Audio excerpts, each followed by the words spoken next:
दोस्तों आज मैं आपको बताने वाला हूँ अजवाइन के पौधे के फायदों के बारे में। तो सबसे पहले आप देख सकते हैं अजवाइन का पौधा कुछ इस प्रकार का होता है।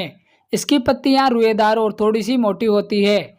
इसका उपयोग पकौड़ी बनाने में, कड़ी बनाने में या फिर आप जूस बनाकर भी इसको पी सकते हैं। अगर आप इसे सब्जी में डालते हैं तो आपकी सब्जी और भी ज़्यादा स्वादिष्ट और हेल्दी बनती है।